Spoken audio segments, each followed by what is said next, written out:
of the Nerd to Know Basis show. Happy May Day. Recording is on. Oh, start again.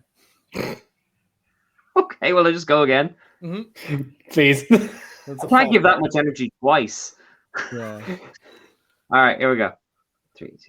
Hello, and welcome to this week's edition of the Nerd to Know Basis show. Happy May Day to everyone at home. We are on our 99th show, so feel free to tune in next week as well and join us for what promises to be something we haven't planned yet, but it'll probably end up being excellent. Anyway, my name is Cian, as always, and in alphabetical order whenever you're ready, guys. Hey, yo, it's Brian, and I just want to say that, like, you know, if we plan to do it, that means it's going to work out because all our plans come together. My name is Kev, and I will not be held responsible for anything that happens next week. It will be a show. As a soundbite, just pop it in the top of every show. Bryn, I wouldn't even promise that much. It will be an extravaganza. I cannot promise that it will be a show. You know what? It's a shame we didn't organize this more because we could have had a whole bingo sheet, like, you know, what to expect from a 100th episode. Will Dara talk about the PS Vita? Actually, no. If we're putting in a bingo sheet, it's Mayday now. The 100th episode is going to be an hour straight of Dara. I'm going to put my bet on giving out about the Bad Batch. Oh, almost certainly. Oh god! So that's my prediction. That's my call. Oh my god! The 100th episode is timing with May the 4th. It's like in Disney's Hercules when the planets just line up. Are we saying that Dara's doing what's in this instance? Is that what we're saying? Oh, I guess. Oh, is that my cue? To just say some terribly racist stuff. Okay, cool. I guess that's. Oh my god! I got it. But tell you what, like we're not at the 100th one yet because there is something even more special, I think, which we need to talk about at the top of this show. Absolutely. So, Kev, since you flagged this, would you like to introduce this topic? What truly counts as a momentous occasion to overshadow our 100th episode is the breaking official first coverage. That's definitely now and not when this releases like 4 days after. How Paddington 2 has now climbed over Citizen Kane on the Rotten Tomatoes rating to be the most critically acclaimed movie of all time. Yeah, because there was an 80-year-old review found and uploaded to Rotten Tomatoes that dropped Citizen Kane down to a frankly pedestrian 99%. Slumming it with the commoners now, isn't it? Yeah, absolutely. No better than the Snyder Cut is the Kane. Release the Paddington cut. Oh my god! But like, look, I suppose what I want. Okay, I have never seen either of these masterpieces of cinema. Mm-hmm. So what I want is the two of you who have seen it to explain to me why everybody thinks Paddington is the perfect film. Paddington 2, specifically. Well, so like in essence, what makes Paddington 2 like a really like broadly likable film is that like it's basically just like a perfect family film where like, you know, you could sit down with, you know, housemates, cousins, nephews, brothers, sisters, parents, grandparents, and everyone will have a pleasant time watching it. Broadly speaking. Now there are things that make Paddington 2 amazing. But the foundation it's built on is so unbelievably solid. Like, because like, I mean, first of all, it has like some of the best actors that England has available right now. In it, Ben Whishaw is Paddington, where to the point which I couldn't imagine anyone doing that performance. You know, Colin Firth was originally cast as Paddington. I know, and that would have been weird. That would have been very, very strange. Even he felt so. Like and then you've got Hugh Bonneville playing Mr. Brown, and then like in both films they got like pretty big deal actors to be the lead villains. In the first film, it's Nicole Kidman, who does an amazing job, and then there's frankly like a career redefining performance from Hugh Grant in the second film, where he is just amazing in it. I do love the idea, like, because it's something I don't think I don't remember ever seeing is Hugh Grant being villainous. Yeah, he's gonna be. Apparently, he's also attached to to be the lead villain for the Dungeons and Dragons movie coming out the next. As a counterpoint to Jeremy Irons, I can see that working. Yeah. Yeah. Can I add good to see him in the revolving door of that movie. Yeah, absolutely. You know. Can I him and Chris I watch the film quite a lot now, currently. It's just, I mean, you hit on the kind of family, kind of pleasant. It's definitely got that. It's really wholesome and not in like a patronizing type way. It's incredibly solid. It's just so all earnest in its tone. All the characters are like really, really likable. There's like great music. There's great set pieces. And like, you know, the sporadic action when there is, it's there. It's done really well.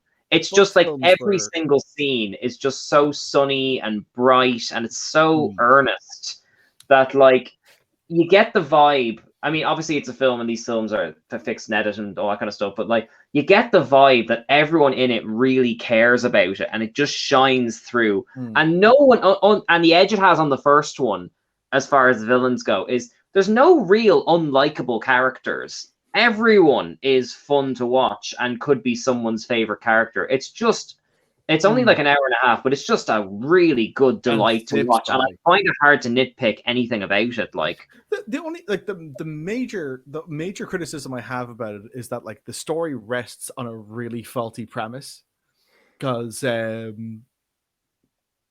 Paddington gets put in prison with no evidence to actually support the idea that he should be in prison. Yeah, but that ties his first film it's kind of immigrants being treated badly, though, doesn't it? Yeah, but everyone in prison, as far as I can remember, is also non-English, which is like a small discrete, including, I suppose, Brendan Gleeson, technically. Yeah, technically. Yeah, no, there is a politician in there, which is good satire. Yeah, like, I mean, there's so many like little, like one of the things that's worth pointing out as well is that it's the directors who came from the Mighty Boosh. Oh, really? Yeah. And he brings and it's got the stank of the Boosh all over it. And it's like there's so much uniqueness to it. Like you won't. There's nothing feels like a Paddington film. You know, like and there's something really special about that. And again, like as Cian said, like there's such an endearing quality to the quality of it that it really stands out. Like you know, I mean, there's so many small bits. Like I absolutely love the scene where they're visiting Paddington. He's in prison, and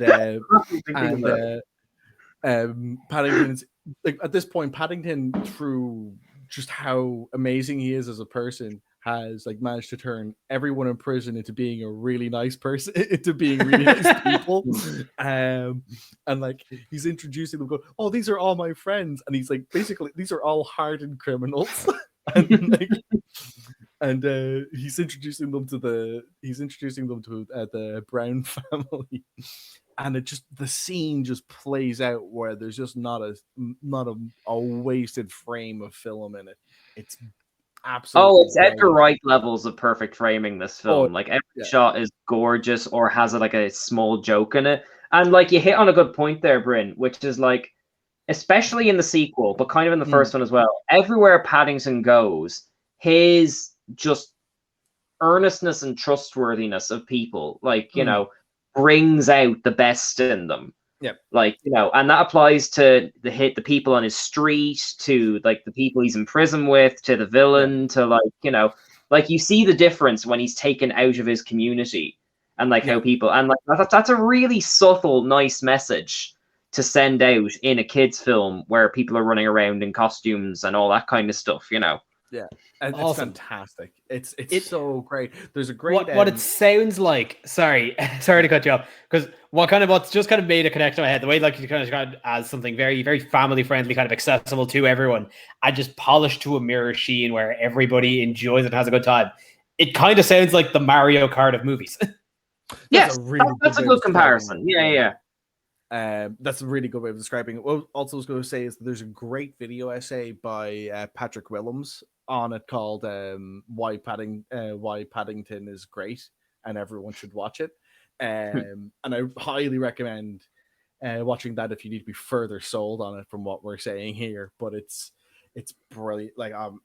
He really goes into really good quality detail in it. But yeah, it's if you like seeing efficient storytelling done, he explains in the first film, he explains the entire Brown family in 30 seconds. And that's so well done. Like everything just all kind of in a doll's house, isn't it? So it's even uniquely set up, Well, this isn't even the dollhouse thing. This is just like the Browns all get off a train. And literally, there's a 30-second thing where you see that that the dad is like highly cautious and protective of his kids. You see that the son wants to kind of break away and be adventurous and whatever. The mother is really doting. The daughter is a teenager and wants nothing to do with her mother. And this is again in 30 seconds. It's brilliant. Yeah, if you're because I just want to hop on that. If you're like a script writing nerd, watch the Paddington movies. Literally everything pays off in some way. In the second one, the dad both does yoga and used to throw baseballs at carnivals. Both pay off.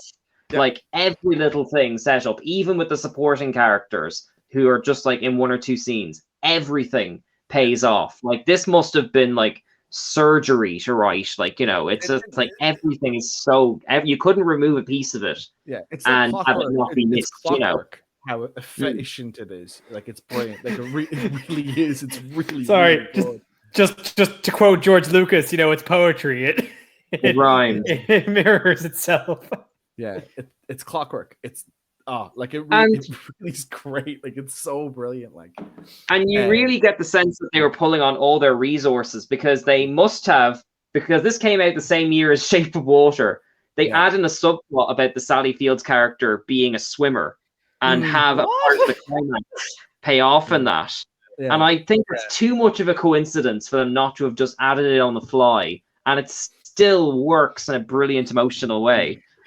I think one of the things that to me as well is a testament how good the film is. I'm not a person who cries at films.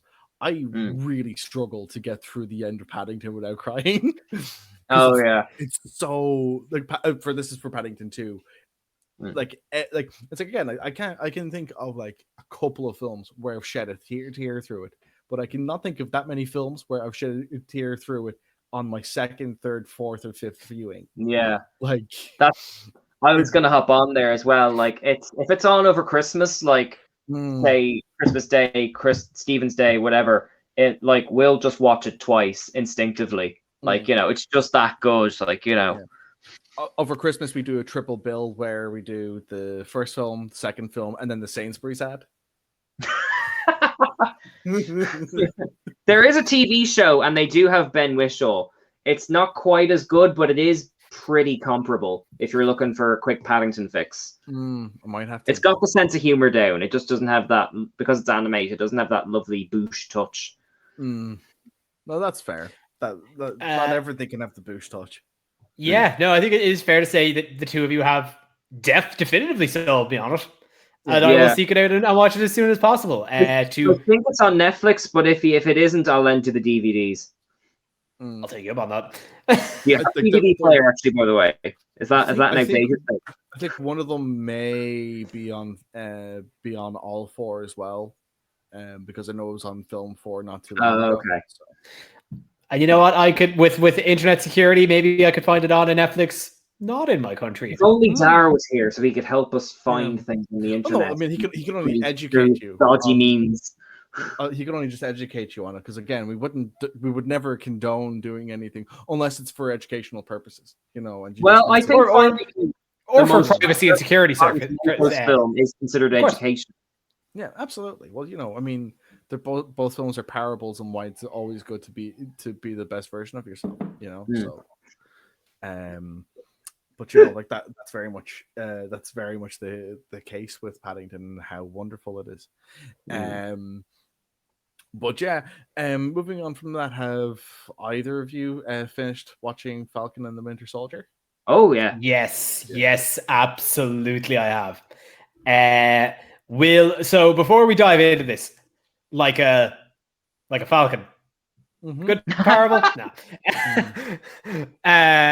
Are we going to drop a spoiler warning up top? Because I think to really kind of get into what this series, the message the series trying to get across, I think we really need to cut all boundaries and just get into it. Yeah, this is absolutely a zone where spoilers will not be will be heard. So I for everyone dropping off now, I'm glad you were doing our Paddington podcast or podcast.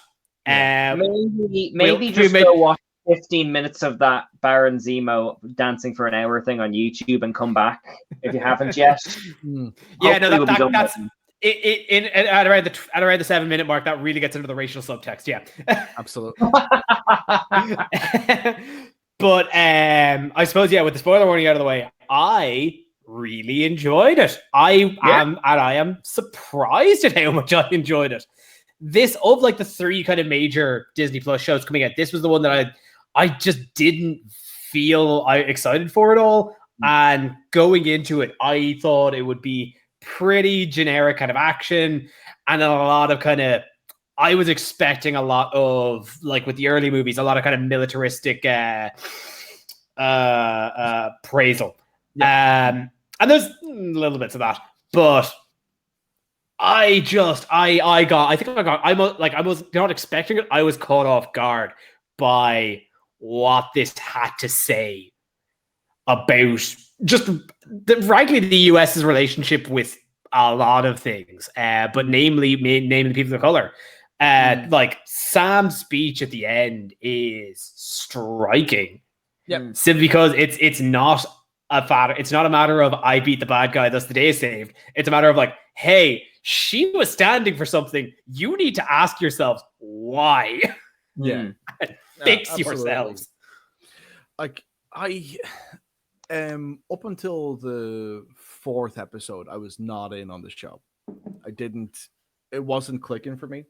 Like there were some really interesting moments in the first 4 episodes, but there wasn't anything that really made me latch on. And then everything came together in episode 5, and then episode 6 just moved into the best possible direction it could have from there. And I think like it's so strange because it's almost like the exact opposite of what happened with WandaVision, where I think WandaVision started off really, really interestingly, and then the last 2 episodes the show kind of started falling away from what made it interesting, whereas everything that happened in the first 4 episodes of this was pretty much all preamble for everything coming together at the end.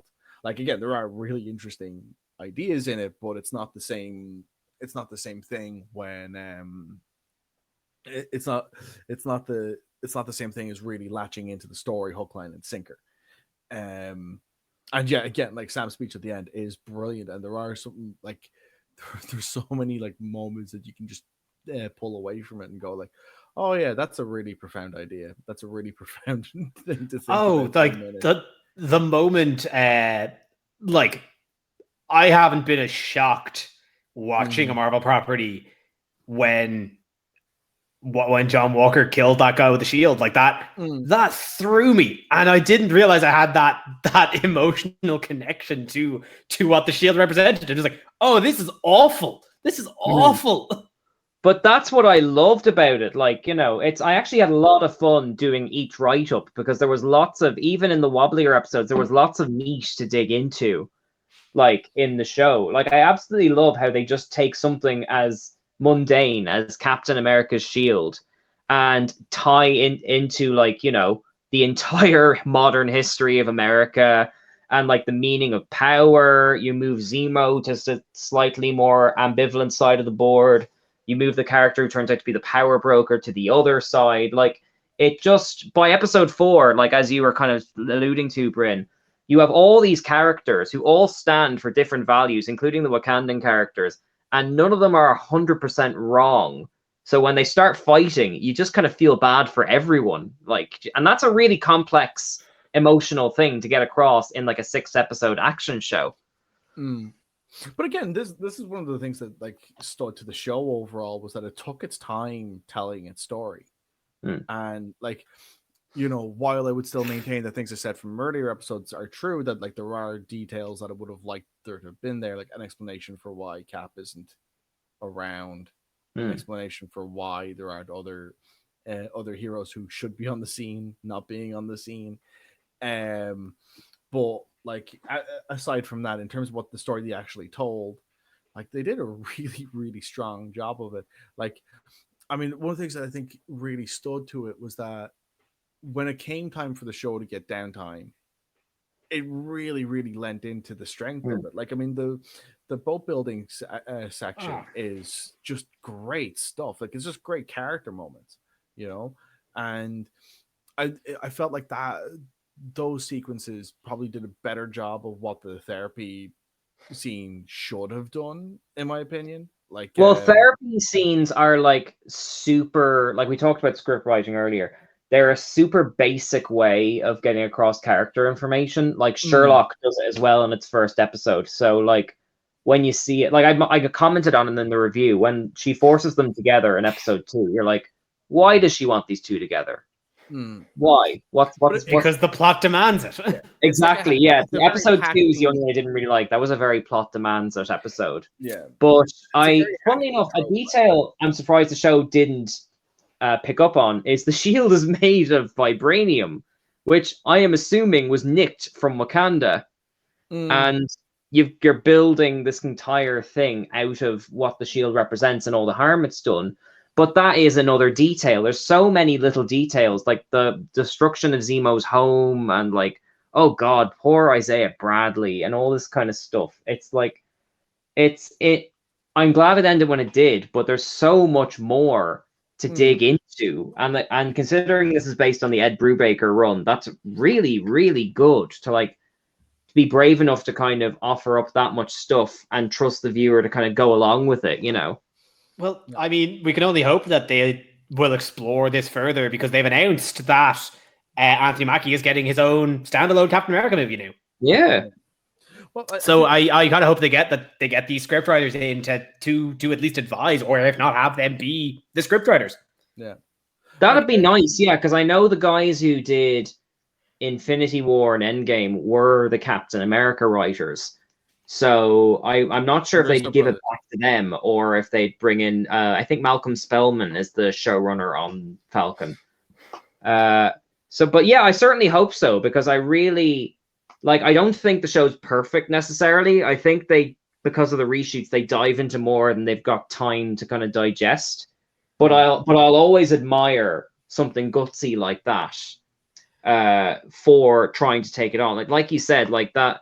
The speech didn't get to me as much as the moment when you see the statue in the Captain America exhibit. I thought that was a lovely kind of wrap up for the whole series thematically. Like, absolutely, yeah. I mean, like again, like it kind of pulls together the whole idea of what it is that that Falcon is standing for, and what kind of Captain America he's actually going to try and be.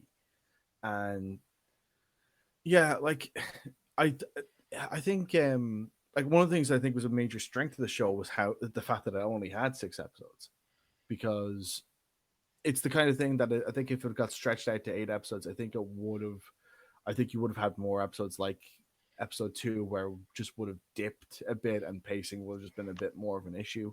I don't think or God forbid did like the Picard situation where there's just episodes of padding. Oh, my heart breaks for that show. Like it's one of those things where there was a show I used to watch a few years ago that I loved called the 4400, where the first season of it's 6 episodes long, and it's great and it moves at a really nice pace. That was about the missing people, wasn't it? It was one of those shows about the missing people. There's been lots of them now. And then like the other seasons after that are all 12 episodes long, and you really feel it. and almost in every single one of them, you're going, if this was 6 episodes, this would have been so much better. I think I felt the same when I started watching The Walking Dead all those years ago. The first season's only what, 6, 8 episodes, and then God, I never wanted to leave a farmhouse faster in my life. Oh my God, man! Yeah, I stopped watching after that season because it was just like this, because especially because in the books they spend no time on that farm. Like, I think I made it to the prison, and then I was like, oh, this show has bad writing as well as bad pacing. Okay, no, I'm out.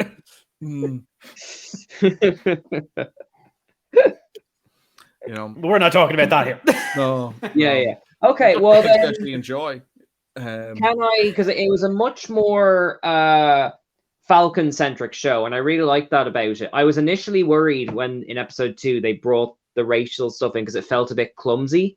Like you had Isaiah drop in from nowhere, and then he gets stopped by a cop car, like kind of back to back. And I was a bit concerned, but no, it was done incredibly tastefully. And what I liked is across the show, you saw they gave him opportunities to solve problems in a lot of different ways. Like he was Carly in episode 4. He was like the one who's like, he approaches problems. Obviously, the John Walker is the kind of polar opposite comparison, but he takes on everyone's advice and then forms an opinion. It's, I suppose, very Picardy in that way. And that's a lovely trait for a modern Captain America dealing with more complex problems than fighting people in World War II or whatever. Do you feel that they should are fighting a purple grimace with space rocks? How do you feel about kind of the way they treated Bucky then? Because I know some people feel he kind of got left to the curb a bit. They still humanized him. So I don't feel like it's a disservice to him.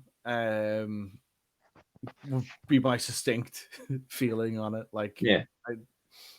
I mean, Bucky got I think Falcon was the one they really need to focus on because he didn't have a whole lot of foundation before the series. Whereas Bucky, we got a lot of kind of his character in Winter Soldier, where obviously it didn't really he didn't develop much from there. But he only needed a little bit more than Sam did, I think. But the parts of Bucky we did get, the scene where he does confront the dad whose son he killed, that's heartbreaking. Yeah, absolutely. But oh god, yeah, and it took a while, but I ended up really falling for their chemistry. It felt a bit forced early on, but like Bryn, you alluded to, once they build a boat together, it's it seemed like they because when I first saw the trailers, I was getting a very Lethal Weapon vibes, but they both tried to be Danny Glover. Yeah, they both tried to be kind of curmudgeonly and sassy when they needed to have a bit more of a chemistry, but so it was when they kind of came together and built a boat together. The chemistry worked a lot better because watching this bicker got old very quickly. Yeah, once they added Zemo in as well, at least there was a third person they could bounce off of. Like that whole man sequence on the plane was just so funny. It was just so ridiculous to have these 3 complex people arguing about music and all this kind of stuff, Yeah. Also, I the cast across the board, stellar. I can't remember his name, but the guy who plays Zemo, he did not nearly get as much to eat off of in Civil War. Oh, he's excellent. He's I know he's conniving and evil. I love him though. I love watching him. But he's one of those villains where you love to hate him though. I don't even think I hate him. I just love him. Yeah. No, but again, you wouldn't want to see him actually become a good guy, though. You'd want to see him stay the way he is. I got worried. I think they pitched it well because they demonstrated that he has a hatred of people having power, and they tied it into his Sokovian background and all that kind of stuff. I think they pushed him just sympathetic enough because you can't, for what he did in Civil War, you can't fully redeem him. But I think they skewed as close as you reasonably can, because he still did kill Black Panther's dad. Yeah, he did terrible things. Also, I gotta give credit to how the show juggles having this many antagonists and giving them all proper proper screen time. Like this is some amazing Spider-Man 2 level amount of villains. Yeah. And all of them get explored, all of them get enough screen time, and all of them have an arc. And I just like it's incredibly admirable that I remember all of them, and each of them had their own distinct takeaways. That's just it. It took me 3 or 4 episodes to kind of figure out what the Flag Smashers were about. That was the only thing I struggled with. And I know there have been like kind of reshoots and things because there was originally going to be a virus plot. But yeah, you're right. They juggled a huge amount of like kind of really complex characters, and it felt like everyone got their due. Like I feel bad for the actor playing John Walker. What's his name? Wyatt Russell, who's apparently Kurt Russell's son. He is, yeah. Like so you've got like casting wise, you've got an extra dimension of like someone trying to step into someone else's shadow as like an action hero. Like so and I loved his performance, like because he played strength and clearly being way in over his head at the same time. And those are 2 hard emotions to deliver on their own, let alone at the same time, you know?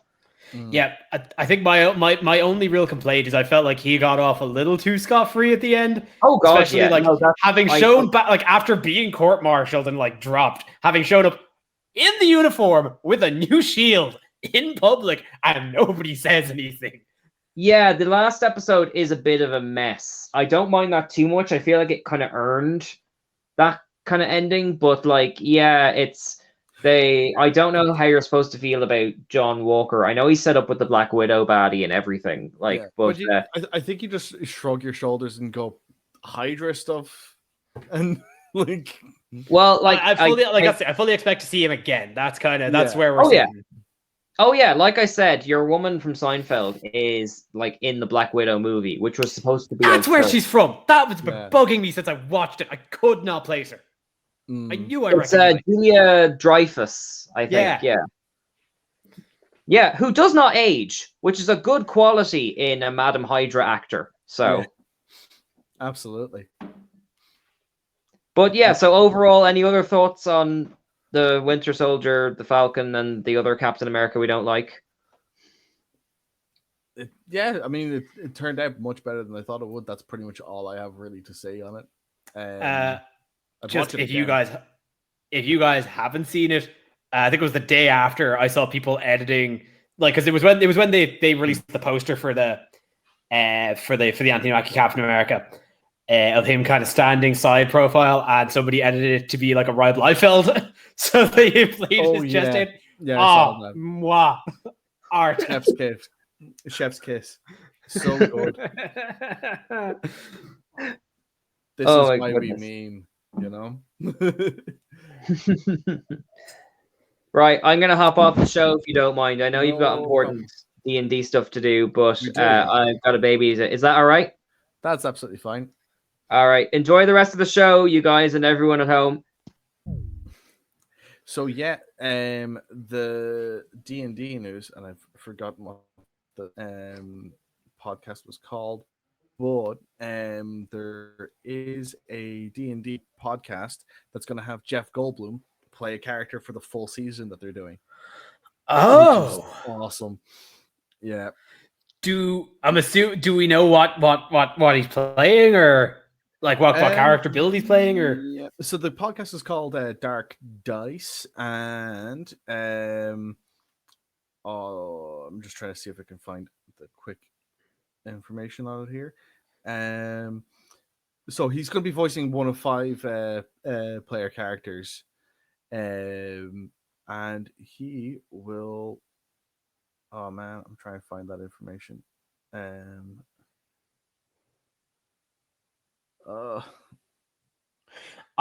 looking it up here.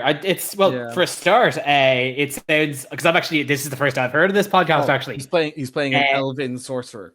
Is what he's going to be playing. That's going to be awesome. I knew. I was thinking sorcerer. I was thinking definitely spellcaster. But it's interesting. Because it sounds like the horror podcast, which is actually very interesting for Goldblum as well. You said it, and I just imagined him as he looks in Thor Ragnarok with the robes and face paint. And my first thought was wild magic sorcerer. That's absolutely, yeah. and that would not shock me at all. That'd be brilliant. But yeah, I'm immediately, as soon as we finish up here, I'm going to be getting every episode of Dark Dice in preparation for those episodes dropping, just to get a good feel for it. Because like it's, you know, if Goldblum's doing it, you know, it's going to be fun. You know, like because that's kind of one thing you want with kind of a good D&D like good D&D radio show, with something with a lot of personality, a lot of character.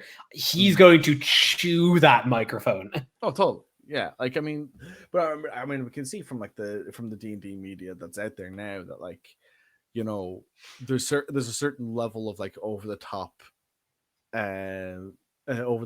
that's required to it. Like the way, like, I mean, he gets a lot of flack because it's not really what the standard D&D experience is, or even arguably should be. But Matt Mercer does such a great job of being an entertaining DM for an audience to experience. Oh yeah, like that's, you know, I mean, that's one of the many reasons Critical Role kind of like cemented itself so well, is because they're all professional, well-trained voice actors that are able to just bring that character every single time flawlessly.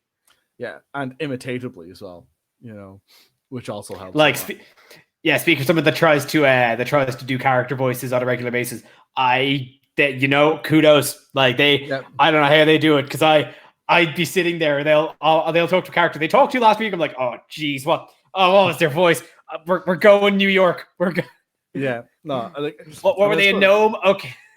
It's one of those things. Like, I've got like one of my DMs is mad into doing voices and stuff like that. And I'm just like, if I ever DM, I'm not doing that. I'm not doing voices at all, because I can do this, and this is all I can do. You know, I like it, and like it's as much for me as it is for the players. Like my favorite, one of my favorite mic drop moments I had was my players were going to relight a forge in a mine, right?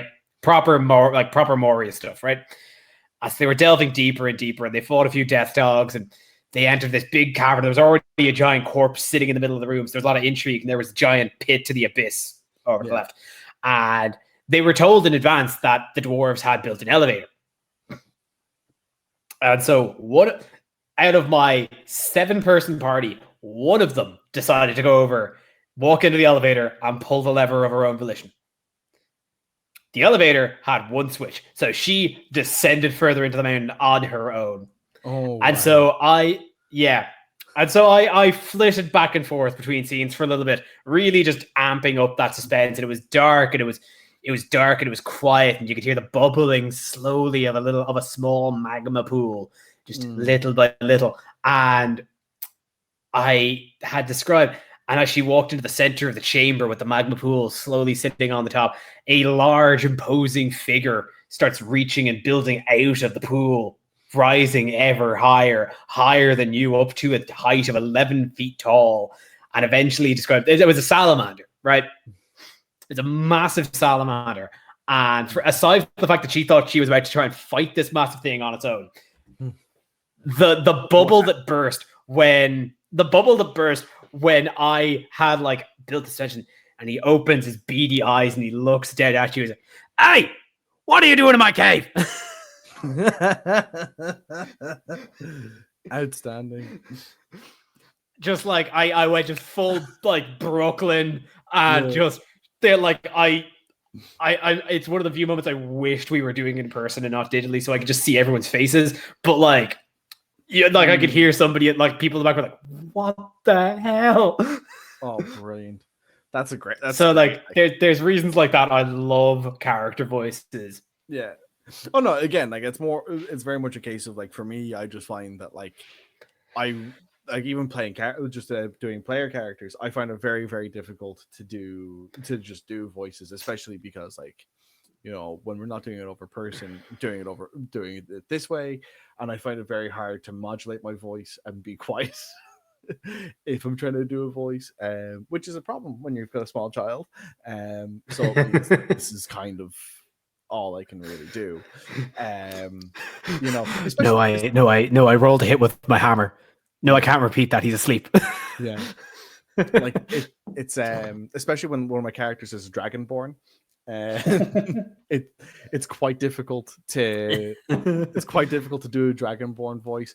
I kind of I at one point I was thinking of doing one along the lines of I don't know if you ever saw Dragon Ball Z Abridged, but it basically ripped off wholesale Piccolo's voice from that form. Should also point out my Dragonborn is 15 years old. Wow, that Dragon. I don't think Piccolo was on like 5 as well. Yeah, exactly. So this, not too far. There's president.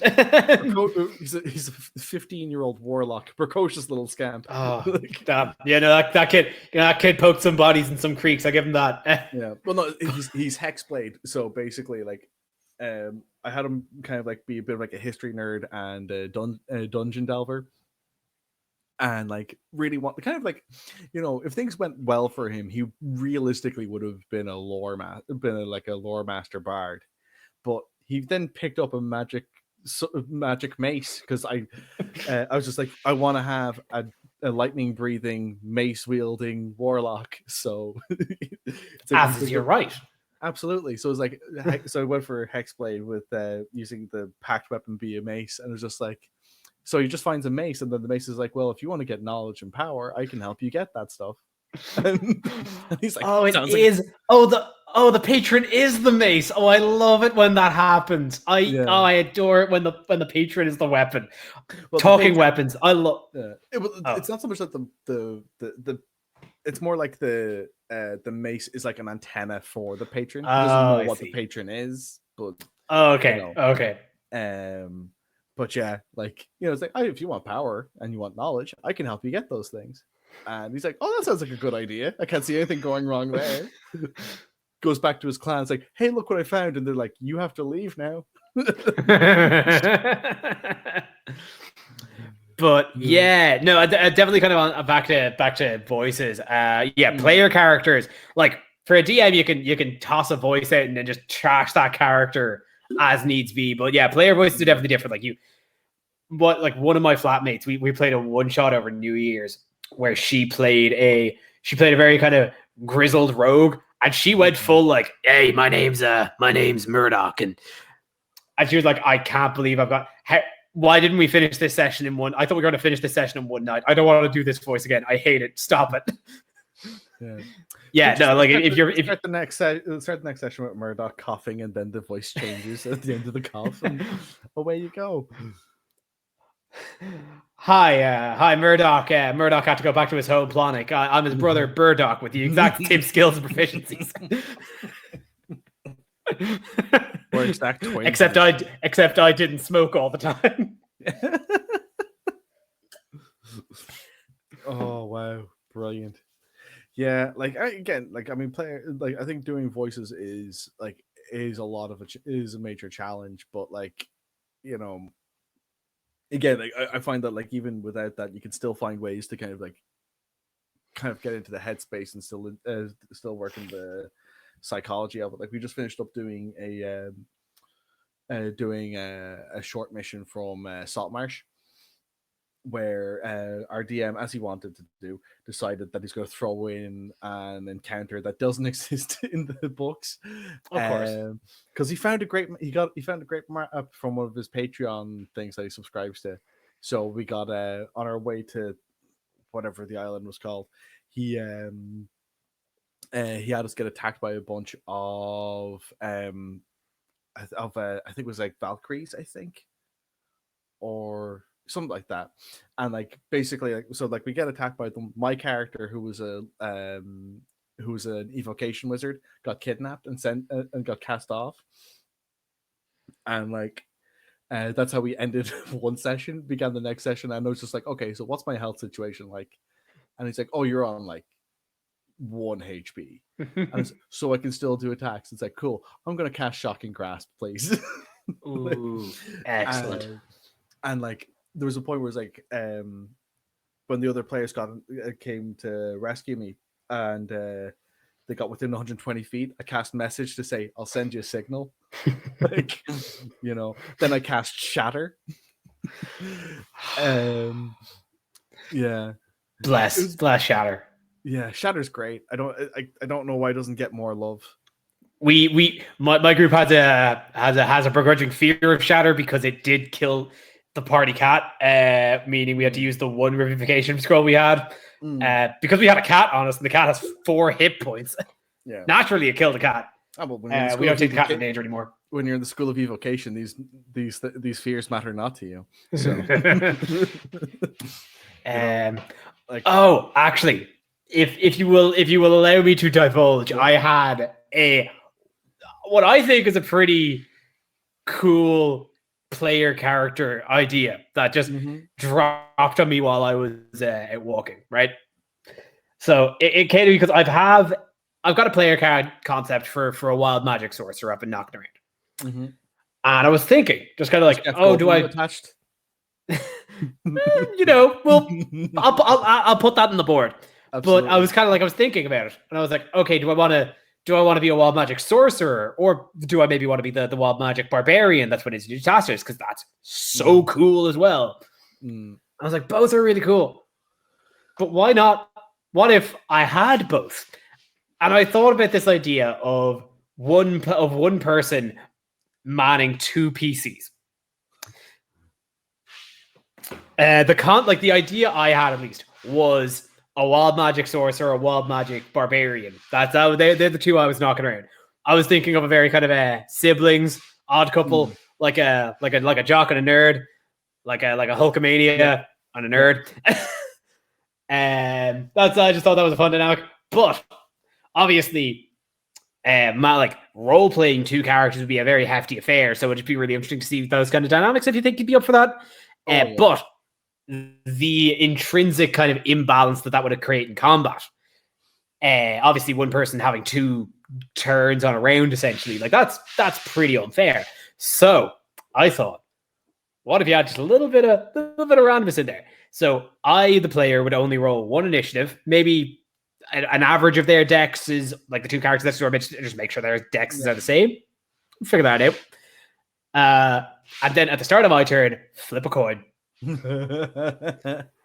Awesome. And then let's just act them out. Then I'll have them act as if it's like a tag team match. Oh, brilliant! Oh, that's really fun. You could, you could do to simplify it out. You could just do group initiative rules, so that you're not actively trying to change their because this way you're changing the group's initiative and not just going, oh well, I've got to figure out what the average is between these 2 characters. I've got no group initiative actually. What's the rule on that? So there's there's a few different ways it's done, but there was a way I heard earlier today from the YouTube channel Dungeon Craft, which sounds really interesting. Which basically is so your players and their opponents both roll 1d6 each. So one player would roll a d6. The other and then one of their and then their enemy rolled, so basically us, so basically a DM would roll the d6. Whoever gets the highest roll goes first. So basically if you rolled the 5 and I rolled the 2, then your player character would go first. At that point, then your guy could flip a coin. But it means is that basically what you would do is the DM would go through the party in whatever way makes sense to them, to go, okay, so what's your move going to be, and kind of just cycle through. And then when everyone said what they're going to do, then they all roll their dice together and see what happens. And then it moves over to the other side, and then you re-roll again. So it means that there's much more of an ebb and flow to battle, because it could happen where enemies could go and could lose 1 roll, win the next one. So they basically have to do 2 attack rounds on the bounce, which could make things really, really interesting. So yeah, just kind of it kind of shakes up the turn order. Yeah, that's really interesting. And apparently, as well as that, it can. He was saying as well, because the guy who does that, he usually DMs with parties of between 6 and 10 people. He says for those kind of numbers, he said you won't believe how much faster it'll make your combat encounters. So I have now one rule I've jumped into is just holding on to initiatives, particularly like kind of in a like the campaign I'm running is very dungeon crawl. So start of a dungeon, you roll initiative. That's your initiative now until my break is either a short rest or obviously if you finish, you clear it. Yeah. That's fair. Just because again, like it means you just jump into combat. I roll the initiative for the monsters, jump that in, easy. Yeah, that makes a lot of sense though as well. I mean, like again, with the way that the framework is for it, I mean, like 5e basically says, well, you can do initiative if you want. You don't have to. Like, and there are other systems for it. Like, I mean, I've heard as well. You can have no initiative, but that I don't understand really what that means, except for going like everyone attacks at the same time, which just makes things really chaotic. And I think if you're a DM with more than 4 or 5 pieces on the board, that's going to get real challenging really quickly. So yeah, that's a lot of people shouting a lot of things at you and be like, are they dead? I want them to be dead now. No, I killed them. This is the end of battle. Yeah, absolutely. You go like, oh, what have you done there? Oh, you cast fireball. Oh, thank God. That's the sound of Johnny's nap time. Okay, we're done. Yeah, absolutely. What have you cast there? Catapult. Oh, Jesus. Wait, what do you mean water work? What are you doing? Stop that. Get back here. Oh, jeez. Okay, well, I think that is time. I think we're out of it. We're getting up to time. We've managed to string out a nice little D&D podcast at the end of our Paddington podcast. Truly, what just seems to be our want. I think we're taking this over. I think slowly but surely the D&D takeover is occurring. So it's not too bad. As podcasts return to their natural habitat. Yeah, absolutely. Absolutely. So look, Kev, do you have anything you want to plug? How's things going on with Anime Crash Course and all that stuff? Still on hiatus. Still maybe thinking about kind of how the organization of it goes. It's just been a lot of moving and shaking. I say since I moved in, it's been 3 months. I'm figuring it out. Yeah. But otherwise, moves are always challenging. So like that's gonna be again. I didn't realize how much time in the day chores took up. God, guys, listeners, don't do chores. It's not. you say that, but it's so worth it. Deposits are a cruel mistress. Also, there's nothing. No, I lied. There's nothing better than a clean kitchen. Clean your kitchen. It's wonderful. Yeah. Also, hoover your stairs. I can't stress this enough. Hoover your stairs. Whoa, Mr. Man, but stairs here. Yeah. But no, as always, you can watch my D&D campaign on my friend Coco's channel, Connor Rain, CONORAYNE on YouTube. We stream that every Tuesday evening. You can find us there. Watch me make silly voices for silly characters. Awesome. So look, I don't have anything else to plug on my side for this week, but look, guys, you know where all the good stuff is at Nerd to Know Media. You can find us on Spotify and where are the other places? We're on YouTube. That's one of them. And Apple Podcasts, all those good Twitch, sometimes Twitch, I think. Yeah. Supposedly Twitch. Not right now, but sometimes. Not right now, but occasionally. Maybe this time. Maybe not. We'll see. Maybe for the 100th. Maybe. Yeah. We don't know, but you will know. Maybe for the 100th. Maybe for the 100th. But you'll find out when we find out is probably the most we can commit to. So yeah, look, that will do it for myself and Kev, and for Kian, who decided to leave while we were doing this fantastic stuff. Thanks so much, guys, and have a great evening. Bye. Woo. How do I stop? There we go. Yeah, this is some more dead air.